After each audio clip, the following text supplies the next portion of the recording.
Welcome back into the GSMC Sports Podcast. So, we do have a little bit of breaking news here in the NBA that the Houston Rockets have just acquired forward AJ Griffin from the Atlanta Hawks. So, the Hawks are making some moves. I just talked about how I was sort of wanting them to make a trade with the number 1 overall pick. So, they don't get that done, but they do still make a move here. It is just in exchange for the 44th overall pick tonight. So Griffin, who was the 16th pick in the 2022 draft and showed some flashes, gets sold at a pretty low price point here. And the Hawks move into the 44th overall pick, which is obviously not the value that they were hoping for headed into this upcoming season after taking him, just outside the lottery a couple years ago.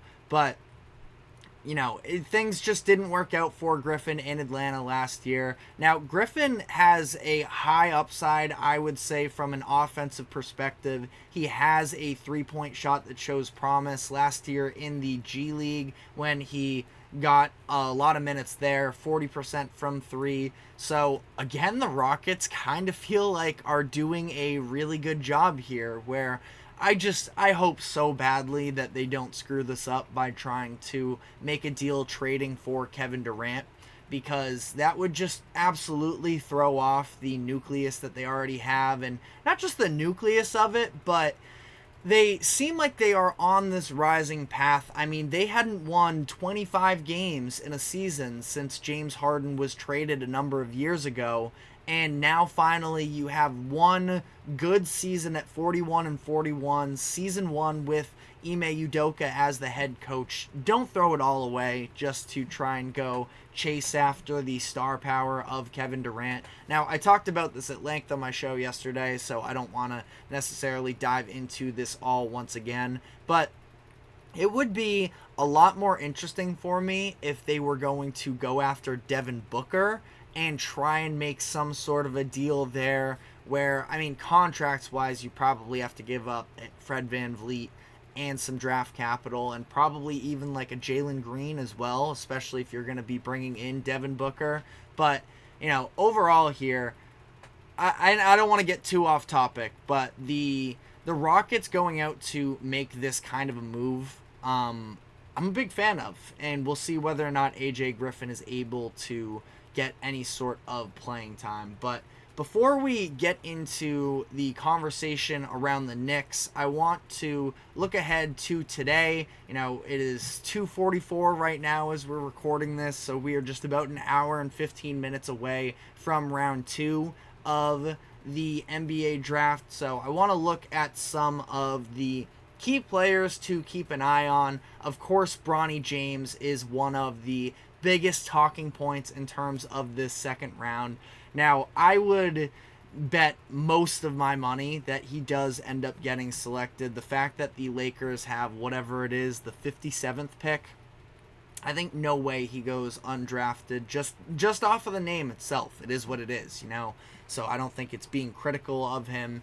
I think that I don't view him as an NBA player just yet. And, we'll see. But I don't think that he has the power this offseason to lure a team to take him just for the sake of drafting LeBron James and bringing him over. It's probably a couple years away, I would say, until LeBron is fully focused on playing with Bronny.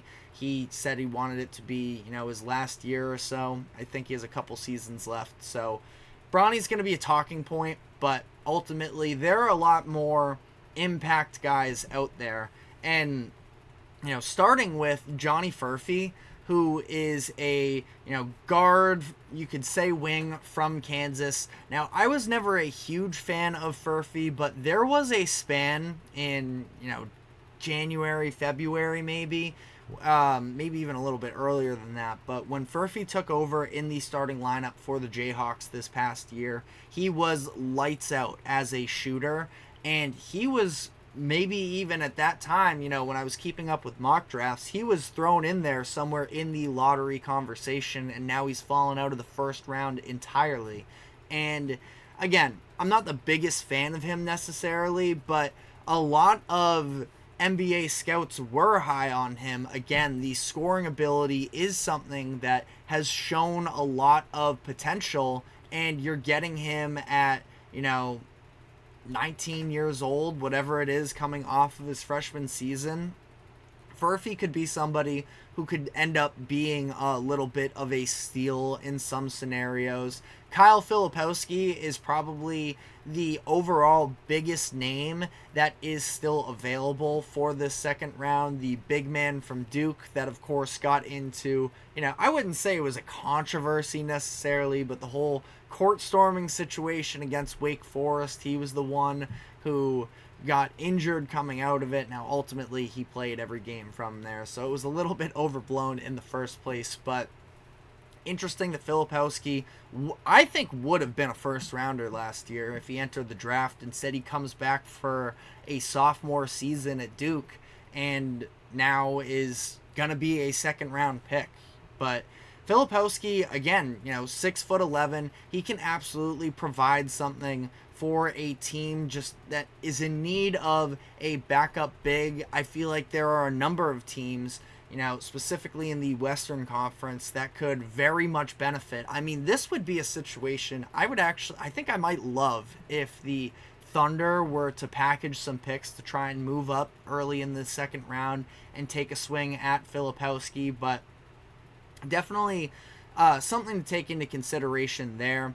Tyler Kolek. There are a number of guys that yesterday I put a list together and never actually even unloaded it, but some, potential culture builder guys, just in terms of, some guards that are going to be extremely hard workers and practice every day, and, if they get a chance, have shown the ability to improve the play of others. You got Tyler Kolek, KJ Simpson, Jamal Shed, and Tristan Newton. Now, there are different concerns with a number of these players, starting with the age factor of it.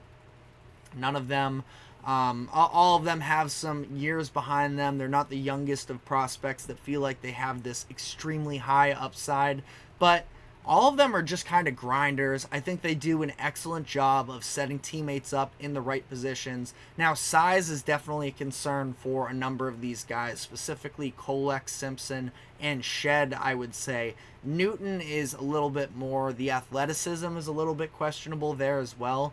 But, all of these players I do think would be really interesting fits with a number of these young teams. Talked about the Spurs, their entire strategy in this draft should be to put players around Wembanyama that can help him succeed.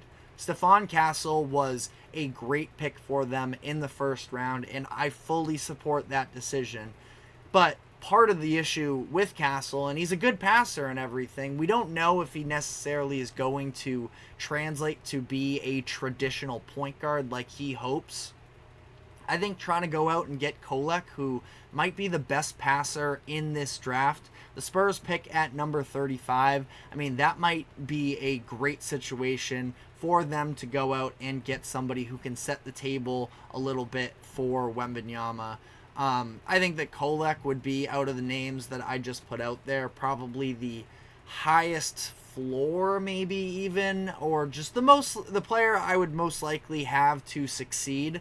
But again, all those names are ones that I would be interested in maybe if I'm a younger team that doesn't have all that much set up yet, and you're just trying to establish, a style of winning basketball. I think that any one of them could be a pretty nice late pickup. But some other names at the top of this second round, we just mentioned Johnny Furphy of Kansas University, his teammate Kevin McCullough Jr., who had a little bit of a controversial end to his college career where seemed like Hunter Dickinson and Bill Self weren't fully bought in on the idea that he was dealing with injuries and that he wasn't going to be good to go. Sat out the Big 12 tournament, and it seemed like at that point they were convinced that he was going to be able to return. Now, again, all of that might have been aggregated, and it could have been just water under the bridge. But either way, McCullough was a very good player at the college level. Small forward for Kansas. He sits at 6'6", so I do have a little bit of concern in terms of whether or not his style of play is going to translate to the next level in terms of being a scorer, not necessarily having the size advantage to lean on quite as much, but something to be said there. And then last couple names here, Cam Spencer and Harrison Ingram and Jalen Wells, I'll throw in that category as well, are three players that I think can be legitimate scorers at the next level.